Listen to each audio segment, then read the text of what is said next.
सो एक और नया दिन स्टार्ट होता है आज का, और आज हम जाने वाले हैं कोहिमा में जाने वाला हूँ। इस वीडियो में मैं आपको बताऊंगा कैसे आप एक बजट ट्रैवल कर सकते हैं इम्फाल से कोहिमा, वो भी पब्लिक ट्रांसपोर्ट में और लिमिटेड बजट के साथ। और उसके साथ ही हम एक्सप्लोर करेंगे कोहिमा की कुछ फेमस प्लेसेस। तो चलिए शुरू करते हैं। हमारी बस जो थी वो थी कलिंगा फोर्ट के पास में। आप बस और प्राइवेट शेयरिंग टैक्सी दोनों कर सकते हैं। इसका जो किराया 500 रुपये है, और अगर आप पब्लिक ट्रांसपोर्ट के थ्रू जाएंगे तो उसका किराया 200 रुपये।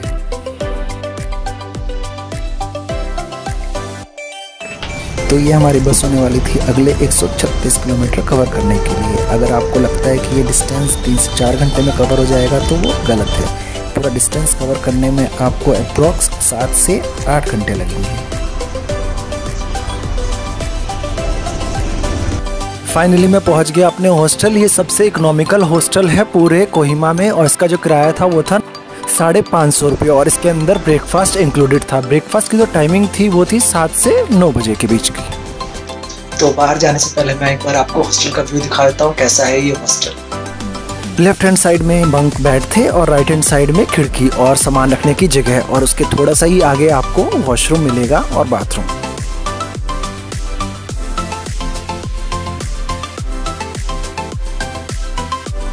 सो हॉस्टल से जस्ट बाहर निकलते के साथ ही यहाँ पे एक वॉर सेमेट्री है वर्ल्ड वॉर 2 की। तो चलिए चलते हैं, यहाँ पे बंद होने वाली है, 4 बजे बंद हो जाता है।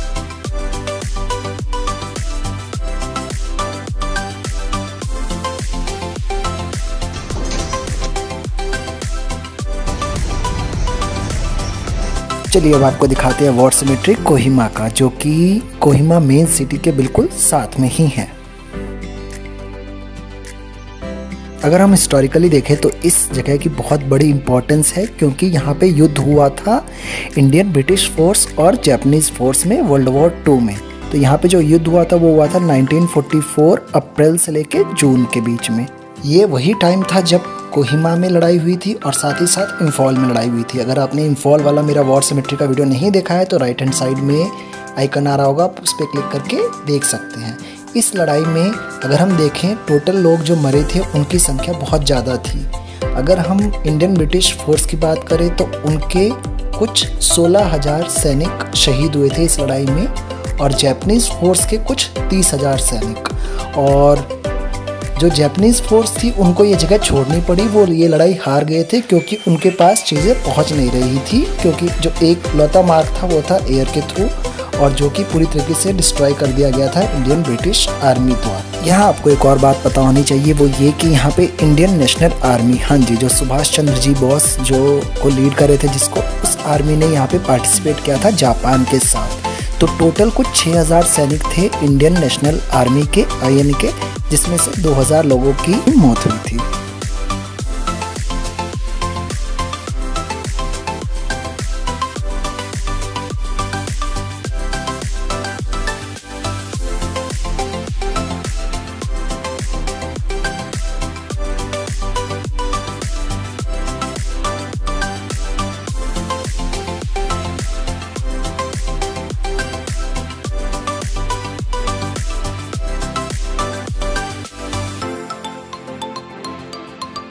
जो मेरा हॉस्टल है वो बिल्कुल सिटी के सेंटर में है, तो उसके पास से बहुत सारी चीज़ें हैं जो हम जा सकते हैं यहाँ पे। तो चलिए चलते हैं। एक चर्च है यहाँ पे बहुत फेमस, जिसका एरियल व्यू कुछ ऐसा दिखता है। तो चर्च की ब्यूटी के साथ साथ आप एंजॉय कर सकते हैं सीनिक व्यू कोहिमा सिटी का भी।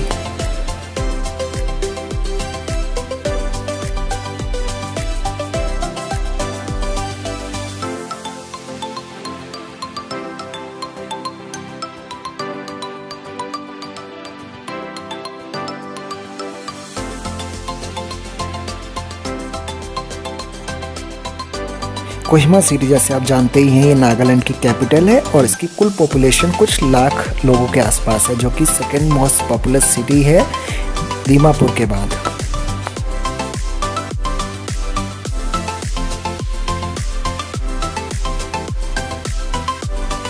नागालैंड आने का प्लान कर रहे हैं तो दिसंबर में कीजिएगा, क्योंकि दिसंबर में यहाँ पे एक बहुत फेमस फेस्टिवल सेलिब्रेट किया जाता है जो कि है हॉर्नबिल, और उस फेस्टिवल में आप यहाँ का कल्चर समझ पाएंगे।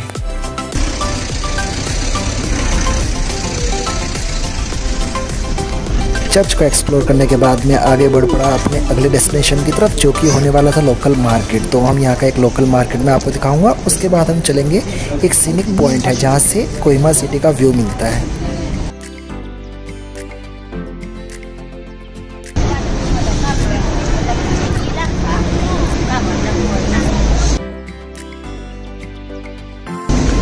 सो चर्च से कुछ आधा किलोमीटर अब आगे चलेंगे तो आपको ये सीनिक ब्यूटी देखने को मिलेगा कोहिमा सिटी का।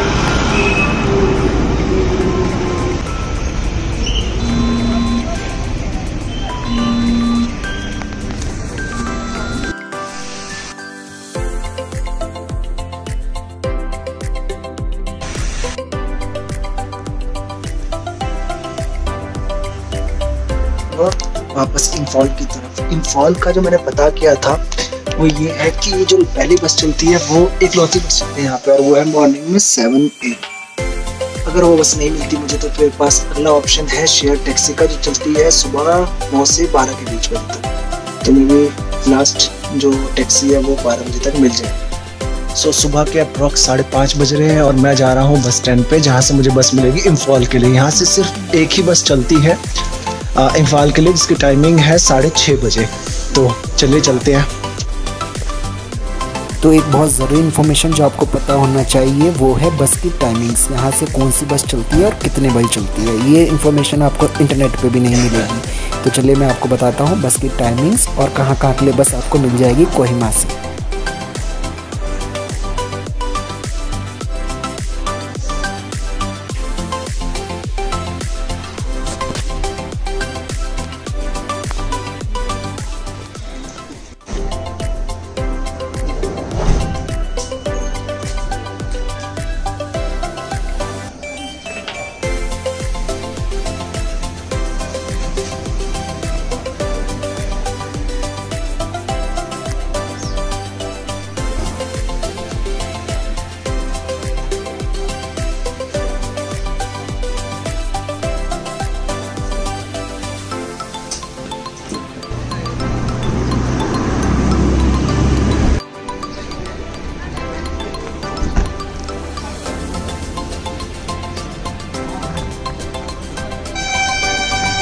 तो फाइनली टिकट मैंने ले ली है। टिकट कुछ 200 रुपये की थी अगर आप गवर्नमेंट बस से ट्रेवल करते हैं तो।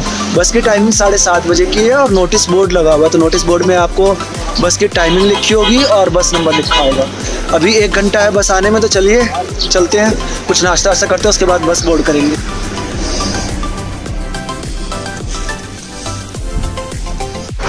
कोहिमा और इंफॉल के बीच में सिर्फ एक ही गवर्नमेंट की बस चलती है, और अगर आपसे ये बस मिस हो जाती है तो आप उसके बाद शेयर टैक्सी बोर्ड कर सकते हैं, जो कि आपको मिलेगा BOC स्टैंड से। और टिकट के लिए आपको कम से कम यहाँ पे 1 से 1.5 घंटे पहले आना पड़ेगा, क्योंकि लिमिटेड सीट्स होती है, इसमें सिर्फ 40 सीट होती है। अब छोटी बस चलती है, लिमिटेड सीट होने के कारण आपको जल्द से जल्दी आके यहाँ पे टिकट बुक करना पड़ेगा। जो टिकट काउंटर है वो 6 बजे खुल जाता है। सो फाइनली बस आ गई है हमारी इंफॉल वाली, और ये यहाँ से अगले 5 से 10 मिनट में निकली।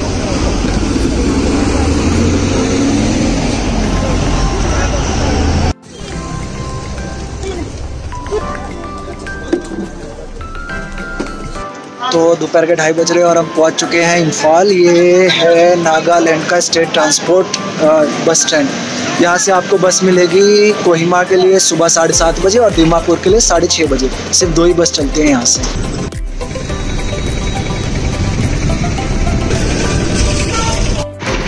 तो आपके पास दोनों ही ऑप्शन है ट्रैवल करने के लिए कोहिमा के लिए। पहला ऑप्शन है वो है कांगला गेट के सामने से आपको प्राइवेट बस मिल जाएगी, और दूसरा ऑप्शन है नागालैंड स्टेट ट्रांसपोर्ट की बस बोर्ड करने के लिए, जो आपको मिलेगी नागालैंड बस टर्मिनल। अगर आपको ये नॉर्थ ईस्ट की सीरीज़ अच्छी लगी तो प्लीज़ लाइक कीजिए, कमेंट कीजिए, शेयर कीजिए और सब्सक्राइब करना तो बनता ही है। Thank you very much.